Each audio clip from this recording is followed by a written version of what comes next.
In a very strange turn of events, it turns out that the Green Party leader, Elizabeth May, has concluded that there is, in fact, no list of 11 MPs, or the 11 MPs in question are not treasonous, according to Elizabeth May. I don't really know what's going on, but we got a whole bunch of clips and a whole bunch of updates to take a look at in this video. Welcome back to the channel, everybody.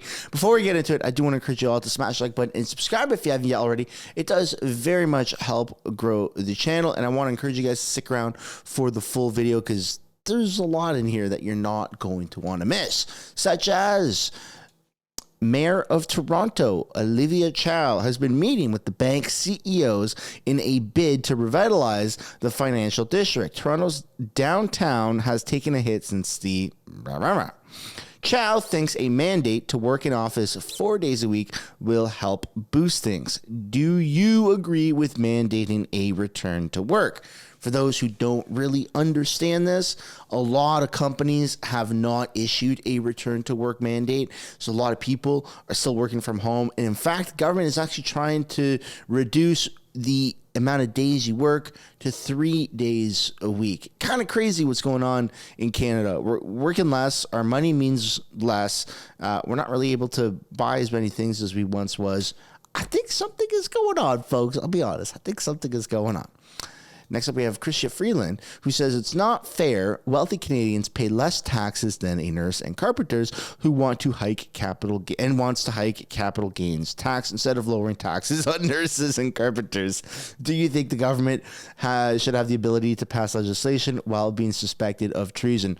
And before we play this clip, let me just say, the days of hating on rich people, the days of hating on millionaires, multimillionaires, billionaires, yada, yada, that's kind of over. It feels like the government is trying to pass the buck onto the ultra wealthy, and it's just not really working because even if you somehow get $5 million, $10 million, $20 million, right, you're going to be creating jobs. In fact, you're going to be creating more jobs that pay better than any government job. So it's kind of weird that they're trying to super duper tax the rich people when they're actually providing more jobs and more efficiently than the rate that the government is doing it. But I don't know. Chrystia Freeland seems to be a professional tweaker these days. Let's take a look at this QP clip. Thank you, Mr. Speaker. Mr. Speaker, Canadians believe in fairness. Many of the wealthiest Canadians make most of their money through investments, and they can often wind up paying a lower overall tax rate than a nurse or a carpenter. That's not fair. That's why today our government is introducing changes that will result in a small number of well-off Canadians paying a little more tax. This will make our tax system fairer. That is fairness for all generations. Hear, hear. Yeah, but see, the nurse doesn't create jobs, and a nurse is very valuable, and a nurse should, obviously, a frontline worker and a caregiver, what a nurse would be, should be properly compensated and appropriately taxed. But why not try to lower people's tax rates instead of increasing tax rates on just like an older generation, right? They're literally slashing their voters in half. Historically speaking, it's been, the boomers or older people that are supporting liberals. When you look at the liberal conventions and liberal rallies, it's a lot of older people. So taxing them to death isn't really going to get them votes, and they're trying to groom younger people, younger voters, and it's just not really working because they're failing on so many fronts. And speaking of failing, you're not going to want to miss this press conference here.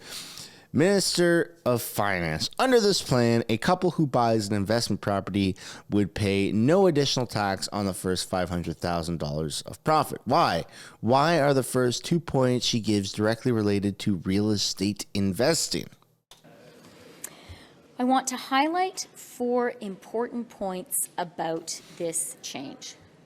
First, all Canadians will continue to pay no capital gains tax when they sell their principal residence. Any money you make on the sale of your home is yours to keep. Second, the tax changes do not apply to the first $250,000 of capital gains every single year. The higher rate applies only to gains above this $250,000 threshold. That means most Canadians will still be able to sell successful investments without paying a higher rate. For example, a couple who own a rental property will pay no additional tax on the first $500,000 in profit from a sale. All right. So I think she's just kind of out to lunch. And honestly, it's horrible what's happening with these politicians. Like, Canada used to be a respected country. I grew up learning to respect our government, respect the politicians. They're in charge for a reason. And it just doesn't seem like it's the same mentality. I mean, even our younger generations on their own through social media clips are coming to the conclusion that they're not worthy of our respect. They keep fucking us up, fucking us over. It doesn't make any sense at all, especially when you have tweets like this that come out. So this is from the National News Watch, taking shots at Pierre Poilievre. They say Elizabeth May doing what Pierre Poilievre said couldn't be done. And already you can see in the comments she's absolutely being trolled, getting drunk and making a fool of her party again. Who works for this news operation? Seems like a bunch of petulant children to me.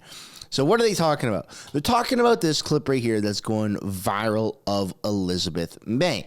After reading all redacted information compiled on MPs colluding with foreign governments to determine what to undermine the democracy of Canada, Elizabeth May says everything is fine and there's nothing to worry about. Is this another example of traitors protecting traitors? Let's take a look. I have been asked many times in slightly different ways how it feels to sit in a parliament knowing that there are potential traitors among us. Shouldn't the public have a right to know which MPs have sold out their country for benefit or favor from a foreign government? Having read the full, unredacted National Security Intelligence Committee of Parliamentarians report, for myself, I can say, I have no worries about anyone in the House of Commons. There is no list of MPs who have shown disloyalty to Canada. There is no list of MPs who have shown disloyalty to Canada. So I am very glad I read the full report. I am very comfortable sitting with my colleagues. We will disagree on policy and on many issues, but I am vastly relieved. The most worrying case, found at page 26 of the publicly available report, is one referenced instance of a member of Parliament proactively, and that's the in quotes in the public document, proactively sharing privileged information with a foreign operative.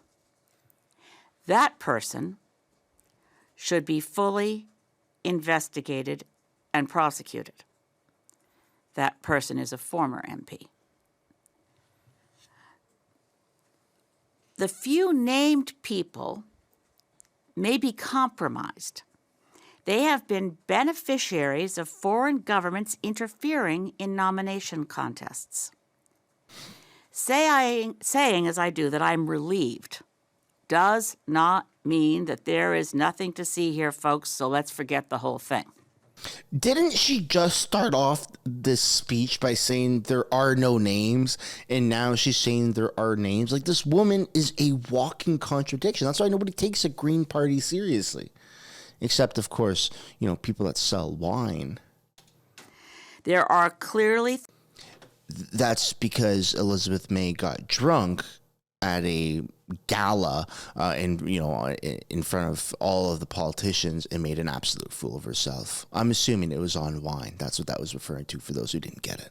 Threats to Canadian democracy from foreign governments.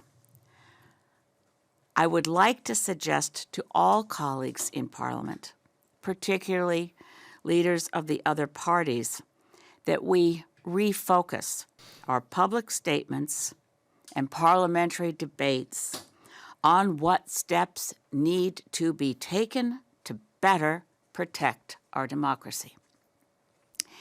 It is clear some foreign governments see Canada as a pretty vulnerable, soft target.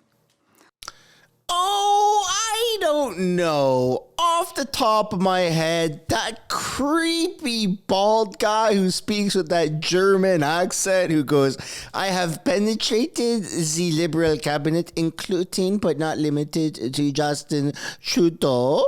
That guy? Yeah. Kind of weird. I know he's not a government, but he seems to have a lot of influence on governments. Still doesn't negate the fact that that's kind of weird and creepy.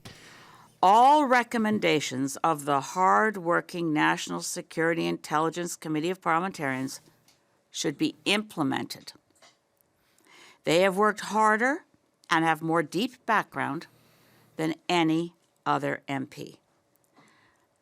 For myself, I suggest we fortify the binding nature of our oath when we are sworn in as members of Parliament. The Ethics Commissioner should be mandated to work with our intelligence community and specifically be prepared to issue reports where on investigation it is clear the MP has failed to put their loyalty to Canada above any other interest, particularly above personal benefit. This must be extended to the influence of foreign transnational corporations. So many MPs, particularly those on the Liberal side, the NDP side, and now it sounds like the Green Party as well, they are not acting in Canada's best interest. It's not necessarily even those that have a paper trail that can link them to foreign governments. If you're not acting in Canada's best interest in growing our Canadian economy, securing our borders, making sure that Canada is thriving, worrying less about other countries, I think that you should be thoroughly investigated. I mean, this is becoming an increasingly urgent matter that you have people that are empathizing with other countries from around the world, and that is directly affecting first of all, how the fuck does Canada even have 40 million people living here? It doesn't make any sense. We don't have enough houses. Anyway, if I start ranting about this, we're going to go down a bit of a spiral. Let's just take a look at the Bloc, who immediately spoke after Green Party leader Lizzie Dizzy May, and kind of contradicted her here. Let's take a look at this. Can you please clarify on foreign interference your position on whether you will get the classified briefing? Can you clarify in English? And also, can you clarify your position on why Mr. Poilievre is not doing that? I do not have a position about why Mr. Poilievre is not doing that. You should ask him. However, I am in the process of getting answers about the way it proceeds and what it requires from me.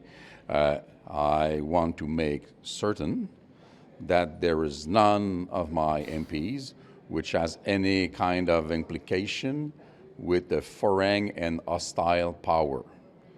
I feel this is my duty. And if I don't think it's the case, but if I was to find one of my MPs in such a situation, he would be strongly invited not to be candidate in the next election, to say the least.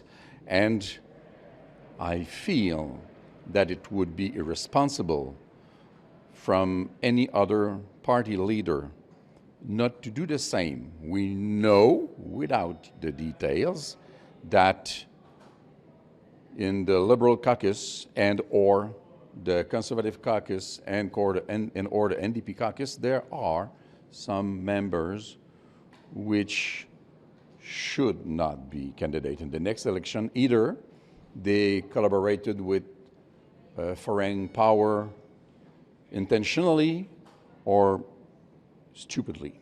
And so you will try and get the classified briefing. You are in the process of I getting am it. the process. Mr. Blanchet, on 96, on Bill 96, what should the federal government be doing? Because when I look at these documents, they don't seem to be engaging and defending Quebec. Yeah, so a direct contradiction to what Elizabeth May had said. And I think that even Elizabeth May, after her speech today, yesterday, I suppose, should be investigated a little bit more thoroughly. It's very, very bizarre.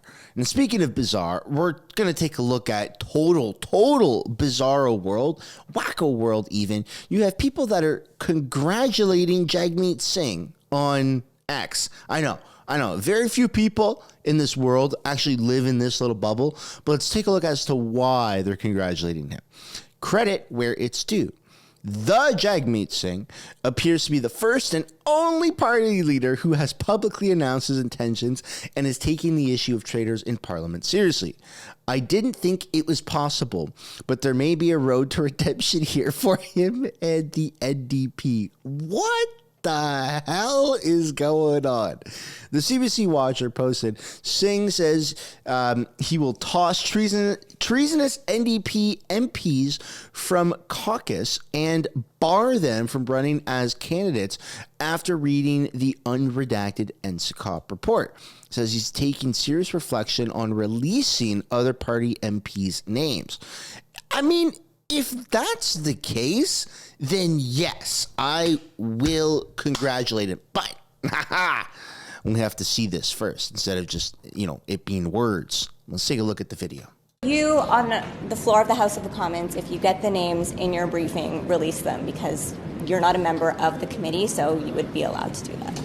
So what I've said, what I'm going to do is the following. If a member of my party, anyone that's a New Democrat, a member of Parliament, I read the briefing, and if they are, it's clear to me that they knowingly work with a foreign government to undermine Canada, I will immediately remove them from caucus. There is no way I will approve them to run as a candidate, nor would I allow them to continue to sit in my caucus if they are named and they knowingly worked with a foreign government to undermine our country. I expect other party leaders to do the same thing. They have the power to look at the report, and they also have the power, we all as leaders have the power to vet candidates. It would be very obvious to me that if there was clear evidence or the clear intelligence that someone knowingly worked with a foreign government to undermine our country, then every party leader should look at the report and remove those members from their party if their names come up. Would you allow names from other parties? That is a very good question. That's a tough one. I think for myself, I made it clear that I would do it for my party. I think it's the responsibility of the other party leaders to do it for their parties. That's why I'm really seriously challenging Pierre Poilievre. He's acting like he can't look at the report. He's talking about release the names. Look at the report yourself. And if you've got a member of your party that is named in it, then kick them out of caucus. Why would you let somebody stay in your caucus knowing that they are working for a foreign government? I think that question should fall on Pierre Poilievre. And I think Okay, I need to interrupt Jagmeet there because the reason why Pierre Poilievre is not looking at that report is, the main reason, what I would suspect, and it's probably been said, is that he wants full transparency. Why should he be able to see the names, when Canadians are the ones who deserve that? And I respect that move. I really do, because a lot of criticism would come to Pierre Poilievre seeing it. He sees it, and let's just play devil's advocate here, right? Let's play the what-if game. Pierre Poilievre sees it today, does a press conference, and says, I've seen the names. I can't say who the names are under cabinet confidentiality until the investigation is continued. People are going to be like, oh, yay, great. A lot of other people are going to say, well, that's not what you promised. You said you were going to release the names, right? So there's like so many different outcomes that could come from that. Why should he be able to see that when we're the taxpayers? They're public servants. They don't have immunity in this country from treason. They don't get to commit treason and just be like, oh yeah, nothing happened. We're not going to release the names. They're going to quietly leave their party and get their pension and never be seen by the public again. That's not how this works. You should, in fact, have to release the names to the general public. We're the taxpayers. We paid for this this empire. We paid for this democracy. Give us the names. So I do respect Pierre in that aspect. And that's not to, puff smoke up his ass or anything. It's just that that's kind of the honorable thing to do.